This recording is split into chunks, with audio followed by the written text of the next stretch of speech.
first. So yesterday afternoon, around 11:30 a.m. Eastern time, my heart got shattered into 7,000 pieces when Dak Prescott signed a long-term extension with the Dallas Cowboys. 4 years, $240 million. 231 of it is guaranteed. I'm going to do a segment on Dak's contract and why the Cowboys were obviously right in getting this deal done on Wednesday. I think that deserves its own segment. I kind of want to stick to the game today. I want to stick to the Cowboys absolutely bludgeoning the Cleveland Browns 33-17 in Cleveland. And I have to say, I thought Dallas would win this game. I thought it'd be kind of a low-scoring 20-17 type of situation. And I'll get to Cleveland. You better believe I'll get to Deshaun Watson in this segment. But starting with Dallas. So I was really, really, really impressed with not only Dak Prescott, but Mike McCarthy. But let's start with Dak. He signs the deal yesterday morning. There's a great piece. I think Todd Archer may have written it. If I'm miscrediting that, I apologize. About how Dak was in his hotel room with his trainer and with Ezekiel Elliott when he found out the deal had gotten done. He said there were like tears shed and it was a great moment. And Dak, looked very, very comfortable, which I did not think was going to be the case against freaking Myles Garrett of all people. And that's where McCarthy deserves credit. More on that in just a second. I thought Dak Prescott, given the circumstances of the game, was exceptional. And the reason I say that is because you look at Dak's numbers yesterday, and they're not anything to go crazy about, okay? You see Dak, 19-32, 179 yards, 1 touchdown, no picks, QBR 0-131, and a passer rating a little above average at 85. And Dak didn't light the world on fire exactly yesterday, except when he needed to. And you're like, Bryson, what? The Cowboys blew out the Browns. Like, when you're talking about when a quarterback needs to play big, you're mostly referring to fourth quarter of a tight game, coming up clutch. What Dak Prescott did is what most great quarterbacks do. He ensured that it never got to that point early on in the game. Understanding that Cleveland's a great defensive team, understanding that the other team's quarterback is objectively terrible, I'm going to take what the defense gives me, make a couple of plays, make a little Mahomesian, little sidearm throw in the red zone, do the little flashy things here or there, and then I'm going to step back. Win the game.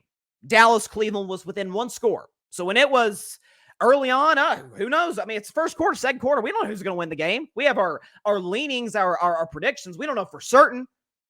Dak Prescott was simply phenomenal. We could show you his numbers. All stats provided by our friends at StatMuse. All graphics provided by my man Alfred Parso Jr. When the game was within 1 score, which wasn't very long, it was about a quarter and change. This is what Dak Prescott did. Show his numbers. 130 yards, completed almost 70% of his passes. He had a touchdown in which he was exquisite at the line of scrimmage, checked out of the play that they were in, hit Brandon Cooks on a beautiful ball when Cleveland, for some reason unknown to me, went cover 0, seemingly not knowing Dak is one of the 3 or 4 best quarterbacks in the game against the blitz. No interceptions, 8.1 yards per attempt, and a passer rating of 114. That was Dak Prescott's numbers when the game was within 1 score. And when Ezekiel Elliott scores that touchdown to put Dallas up 14-3, be honest with yourselves, especially you, Cleveland, we knew it was over. Like, Dak's not going to screw it up. McCarthy had a questionable clock management situation with his timeouts at the end of the half on the Brandon Aubrey kick. Other than that, McCarthy's not going to gag away, and Dak are not going to gag away a 14-3 lead, albeit on the road, but to arguably the worst or second worst quarterback, depending on if you ask a Giants fan, in the NFL, and Deshaun Watson. They knew Watson was going to throw him a couple, set him up in good field position, and after that, after it went 14-3, you saw a very different change, a big change rather, in that offensive play calling by Mike McCarthy, by the Dallas Cowboys, to say, hey, we're going to go conservative. We're going to hand the ball off to Zeke and Rico Dowdle, and we're going to run some reverses with CeeDee Lamb, which were very clever, by the way. Get the ball to CeeDee Lamb early, get the ball in his hands, build his confidence, and let our defense carry the day after that. Let Micah Parsons go make some plays. Let DeMarcus Lawrence stop the run. Let Eric Kendricks and some of our Kendricks is young, but let some of our young defensive backs go make plays on balls. We're going to be fine from there. McCarthy and Dak played it aggressive early, took what the defense gave them, caught Cleveland in situations where they weren't ready, and then once they had the 14-3 lead, Deshaun Watson's not coming back from that on us. Are you kidding me? Not with our pass rush. we're going to step back. We're going to play it conservatively, and that's where McCarthy deserves credit.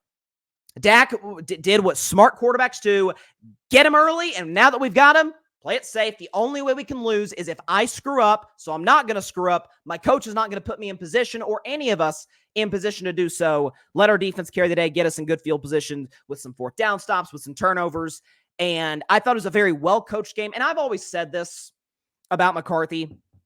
I have never viewed him as a great coach, never have. I also haven't viewed him as just this bottom 10 guy that some have put out the notion that he is. I don't think he's one of the 10 worst coaches in the league. I think he's somewhere around like maybe the 15th, 16th, maybe higher, somewhere in that fringe top 13, 14 area. He's kind of middle of the road guy. So I'd say above average, good, not great, but certainly not as bad as some folks make it out to be. I wish he'd rely on analytics a little bit more than he does. I always say you are neglecting your responsibilities as a head coach in 2024 if you don't at least pay attention to analytics. If you disregard them, you're simply not doing your job. It's that simple. They can help you. They also should not guide every decision that you make. There's a fine line. And so McCarthy and people, need to take this into account. Dak's best football has come with Mike McCarthy. Dak's worst football came with Kellen Moore. Now, Kellen Moore, to his credit, called a decent game for Philadelphia against Green Bay. I'll talk about that game later. But Dak had the best year of his career, as I continuously say, with CeeDee Lamb, who's all-world, and that's where it ends. It's Tony Pollard and an old Brandon Cooks and Jake Ferguson. God bless him, knock on wood. Doesn't look like he got seriously hurt, but Jake Ferguson's a solid tight end. He's nothing crazy. And after that, it's mostly, as Bill Parcells would call them, Jags, just a guy, right? Dak still threw 36 touchdowns, was top 3 in basically every category that matters for quarterbacks: touchdown, interception ratio, touchdowns in general, pass yards, completion percentage, all that, passer rating. And so all of those things you take into account, all those things you think about with Mike McCarthy, with the smart play calling, with Dak, that kind of the connection that those two have, understanding where they want to be, what they want to do on a play-by-play basis. That was a really, really smart game plan by McCarthy. Again, by the way, almost all of the Dallas's plays, if you noticed, they went away from the side of the ball or put themselves in a situation where Myles Garrett was not going to make a play. If Myles Garrett was coming around the edge and it was one-on-one against the rookie left tackle, Guyton, Dak got his ball out of his hands quickly. It was well-designed plays. They ran end-arounds with CeeDee Lamb. I thought McCarthy called a good game. I thought Dak, he said, I'm going to kill him early, and then I'm just going to play within the offense, kind of play a little bit of a game manager role. We're good from here. Our defense is going to play well. And it was an impressive win by Dallas. I think with Dallas, I don't know if we necessarily learned anything yesterday that we didn't already know.